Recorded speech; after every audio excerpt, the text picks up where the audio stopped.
Neymar sera absent au minimum 10 semaines, c'est ce que le PSG a annoncé cette semaine. Alors, toute compétition confondue, le Brésilien devrait manquer au moins 14 matchs. En Ligue 1, Lyon, Bordeaux, Saint-Etienne, Montpellier, Nîmes, Marseille, etc. Alors, la grande question, la question qu'on se pose, c'est comment est-ce que Tourelle va faire jouer son équipe sans Neymar? Et pour y répondre, on accueille Raphaël Sebaoun de la chaîne Équipe. Salut Raphaël. Salut à tous. Est-ce que Tourelle va faire évoluer un peu son système de jeu? Alors, c'est une possibilité. En tout cas, il a utilisé plusieurs systèmes depuis le début de la saison. Le 4-4-2, notamment celui qu'il emploie en Ligue des Champions et puis souvent en Ligue 1. Donc, avec un Neymar absent, il suffit de rajouter un Draxler dans, on va dire, les cadres offensifs avec Di Maria, Cavani et Mbappé. Il peut décider de changer et de mettre aussi un autre système en 4-3-3, de renforcer son milieu de terrain. Peut-être justement de mettre dans ces trois du milieu Julian Draxler et puis également de garder Di Maria, Cavani et Mbappé. Ou alors, il y a une troisième solution, il l'a déjà fait, c'est de jouer à 3 défenseurs centraux derrière. Et ça permet d'intégrer deux latéraux, peut-être de faire jouer Daniel Alves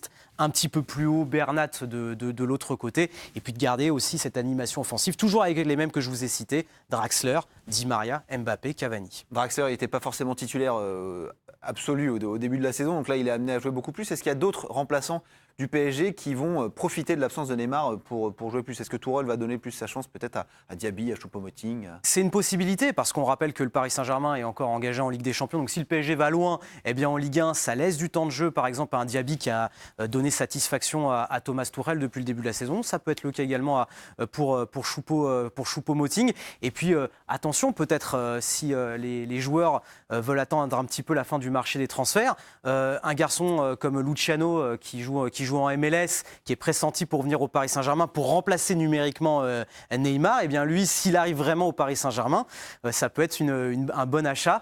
En Ligue 1 notamment, il pourra avoir du temps de jeu s'il signe au PSG. Martin. Ouais.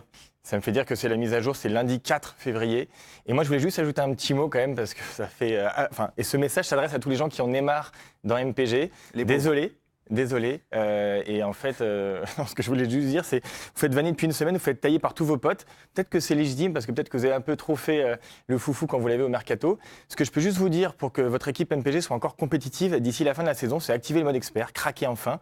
Et après, il faut être malin, parce qu'on le sait, les gros joueurs, ils partent assez vite au mercato au début.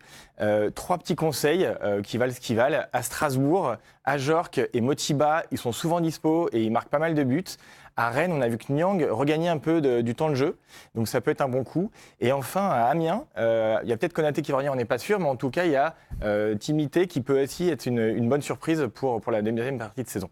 Voilà, il faudra être créatif, mais il y a encore des très bonnes affaires à faire.